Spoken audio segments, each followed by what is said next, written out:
So you know how pimps treat their bitches. Yes. You do not want to be the one that they will use up and then they will dump. In these 17 years of building a media company, what was the highest revenue you've made in a single year? I'm not going to say that again. I don't want any. Okay. Let me take a guess, sir. Let me take a guess. 200 million, above or below? So in a sentence, there's no shortcut to No shortcut to success. Anybody that tells you there's shortcut to success is a drug dealer.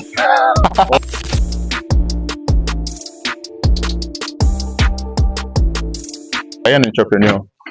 Yeah. I started a business media channel where I interview successful people for the younger generation. Can I interview you for 1 minute, sir? Sure. So what line of business are you in, sir? I'm a filmmaker, film producer. I have a media company. Wow. Yeah. That's crazy, sir. I wasn't expecting that. Yeah. Who am I with today, sir? I will Kikiola Akinkugbe, Okay. CEO Visual Flow Media Limited. How old were you when you started your media company, sir? My dad bought me a camera in 1985. Okay. I was playing around with it. There was a lot of and there in my area. So it was an easy way to make money. Okay, so you started it as a hobby. I started it as a hobby. I didn't even know it was a job. Yeah. How many years is your company now? My company is 2009, so that would be 17 years. 17 years, yeah. Sir. In these 17 years of building a media company, what was the highest revenue you've made in a single year? I'm not going to say that again. I don't want any. Okay. Let me take a guess, sir. Let me take a guess. 200 million, above or below? Above that. Above that. Okay. Let's say 700. Above or below? Are you talking of the firm? Because the firm is its own entity. Yes, you. Are you talking about the money I have made? You have made personally for yourself. Personally, yes. I'm a staff of my company now. So okay. In a year, roughly around 100 or something. So what do you think is most important for a very young guy that wants to go into the media industry today? If you want to go into the media industry today, I would say you are the luckiest bunch of. This is the best time for it. What I would advise you mainly is try to learn the business side of things, because we all are slaves of fashion. People who do filmmaking. I mean, if you really want to make money, just go and do buying and selling. But what we do, we love. So people tend to take advantage of us.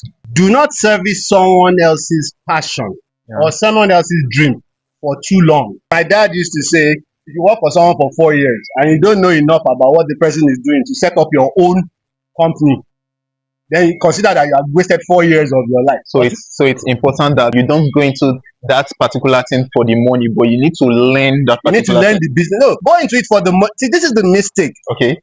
Don't go into it blindly for money. Okay.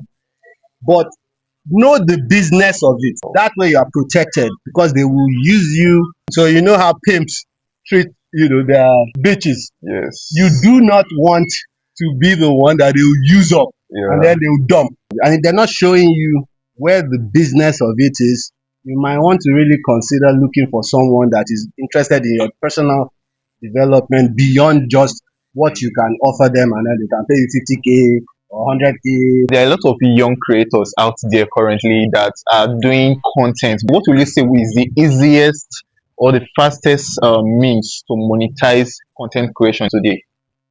There's nothing like fast. Okay. Everybody is looking for shortcuts. And I have to say, your generation, Buhari was right. Everybody's thinking about, I want to buy a Benz fast. For monetization, you have to have a long-term plan. You have to keep putting in the grind, keep putting up the content. Nobody will interact. It's fine. As long as you know that what you're doing, you've thought it through. And then there's a lot of research that backs every video you put out. There's a design for it. Keep doing it. It will get to a point. It will just change. And we're lucky because when we started, there wasn't a lot of competition. Now there are thousands of people, even in this place. These are millions in Abuja alone. You can't expect it to be a shortcut.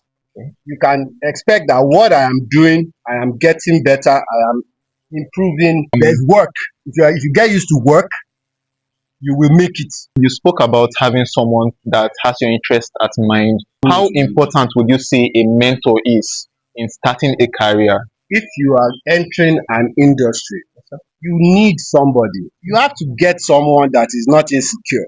Young guys have brighter minds. They have less problems in there. They're not thinking of too many things. Do you have kids? No, I don't You have see, kids. Sir. you don't have to worry. You can sleep broke today, no problem. I can't. I'll have a heart attack because I've got kids, I've got a wife, I've got bills, I've got staff. And you don't have to like do all this bootlicking nonsense. Did you ever have a mentor in your career? I had several. I can tell you two of them. One was my boss who employed me to Dark Communications. He's late now. Salah Dilawa, Babanla. Then the other can say maybe Akim Mogaji. Shout out Akim.